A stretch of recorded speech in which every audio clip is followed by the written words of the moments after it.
सबसे पहले अपना परिचय दें। सबसे पहले मैं ये बताना चाहता हूँ कि बिहार स्टेट फार्मेसी काउंसिल का निबंधक रंजीत रंजन, जो पूरे बिहार का निबंधन का कार्य का सुचारू रूप से मैं अभी प्रत्येक दिन कार्यों का निष्पादन कर रहा हूँ।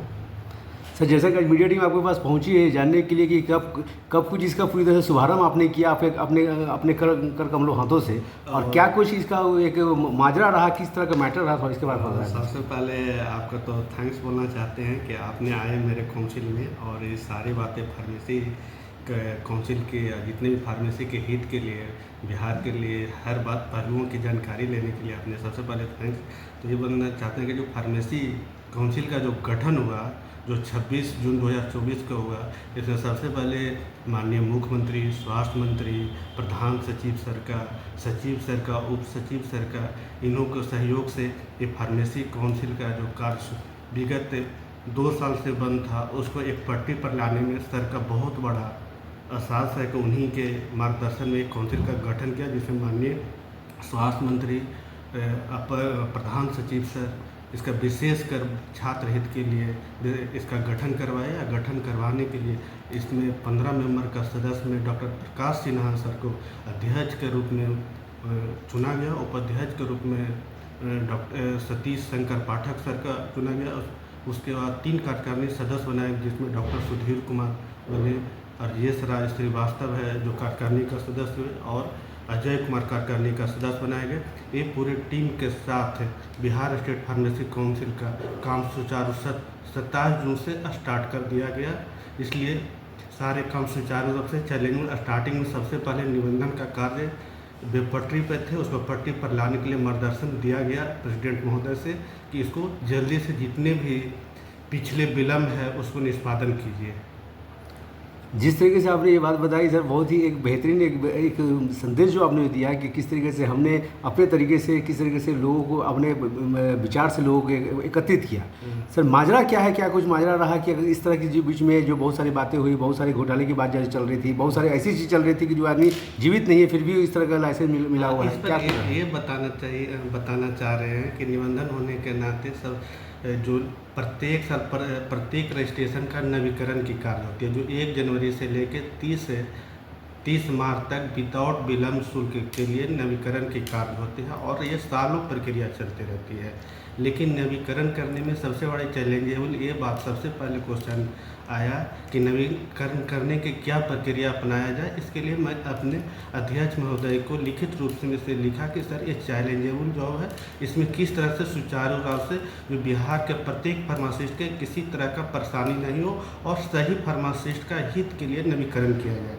तो उसमें स्कूटी बैठक, पहले कार्यकारिणी सदस्य का बैठक रखा गया। कार्यकारिणी सदस्य के बाद ये निर्णय लिया गया उसमें कि कार्य करने का तरीका ये बताया गया कि उसमें जो भी पूर्व का निबंधन है उसके लिए प्रत्येक का जो ओरिजिनल रजिस्ट्रेशन कार्ड लेके आए, मैट्रिक प्रमाण पत्र, क्योंकि उसमें डेट ऑफ बर्थ रहते हैं, इंटरमीडिएट का प्रमाण पत्र के लिए, फिर अगर जिस पर निबंधन हुआ D pharm, B pharm, pharm D पर, ये डिग्री योग्यताधारी और बिहार राज्य का निवास होने के लिए आईडी प्रूफ उनको होना चाहिए, जिसमें आधार कार्ड होना चाहिए, या निवास प्रमाण पत्र होना चाहिए, या वोटर आईडी होना चाहिए, या पासपोर्ट होना चाहिए, या ड्राइविंग लाइसेंस होंगे, और वो खुद एक बार आए और सत्यापित एक बार करा ले, तो उससे ये पता चलेगा कि सही में वो निबंधित फार्मासिस्ट खुद हैं, वो आके यहाँ से नवीकरण का रसीद प्राप्त करेंगे। और बिहार स्टेट फार्मेसी काउंसिल इस बार पहली बार है जो नवीकरण के लिए कार्ड का इशू करने के लिए डॉक्टर प्रकाश सिन्हा ने ये निर्णय लिए। उनकी अध्यक्षता में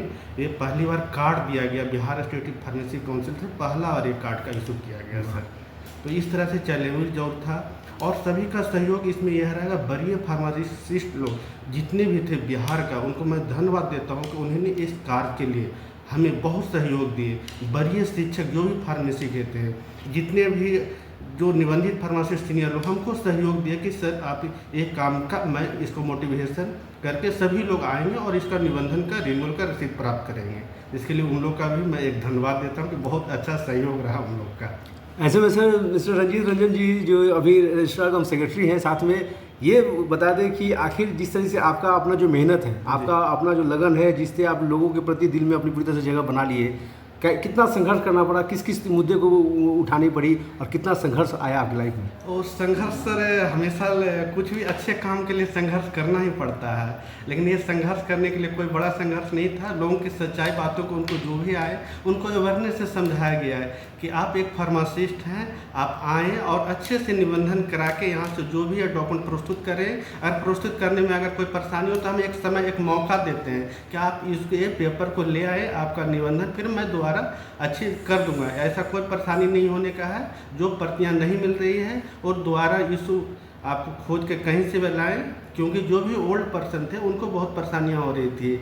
लोग सुन के ये है कि ये पत्र नहीं मिल रहा है सर। इससे ये हुआ कि जो ऑथेंटिक फार्मासिस्ट निबंधन है उनको रिन्यूअल करने के लिए उनके लिए एक बहुत अच्छा अमल किया गया काउंसिल में। इसलिए डॉक्टर प्रकाश सिन्हा जो अध्यक्ष, उनके लिए मैं बहुत धन्यवाद देता हूँ, उपाध्यक्ष महोदय के और कार्यकारिणी समिति के और जितने सदस्य लोग हैं, ये सभी का बहुत बड़ा योगदान और बहुत सहयोग करते हैं कोई भी कार्य काउंसिल चलाने में, जितने में से है। और माननीय मंत्री साहब का बहुत सहयोग रहता है सर, और जितने भी अपर मुख्य सचिव सर हैं, सचिव सर हैं, उप सचिव सर, हमेशा उन लोग का बहुत सहयोग है कि अच्छे काम कीजिए sir. Mister Ranjeet Ranjan sir को अभी भी क्या कुछ कमियां नजर आ रही है?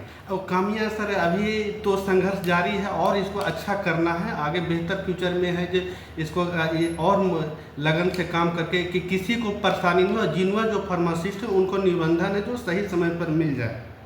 इसलिए मैं प्रयत्न हूँ, क्योंकि अभी बिहार में बहाली आया है, इसके लिए मैं उसके लिए रात दिन करके किसी तरह से उनका निबंधन करने के लिए पहला प्राथमिकता हुआ है। और जो गलत है उन पर कोई बर्दाश्त नहीं किया जाएगा। जो अध्यक्ष महोदय के निर्देश है गलत रहेगा उस पर कार्रवाई किया जाएगा। सरकार की तरफ से क्या कुछ मांगे हैं?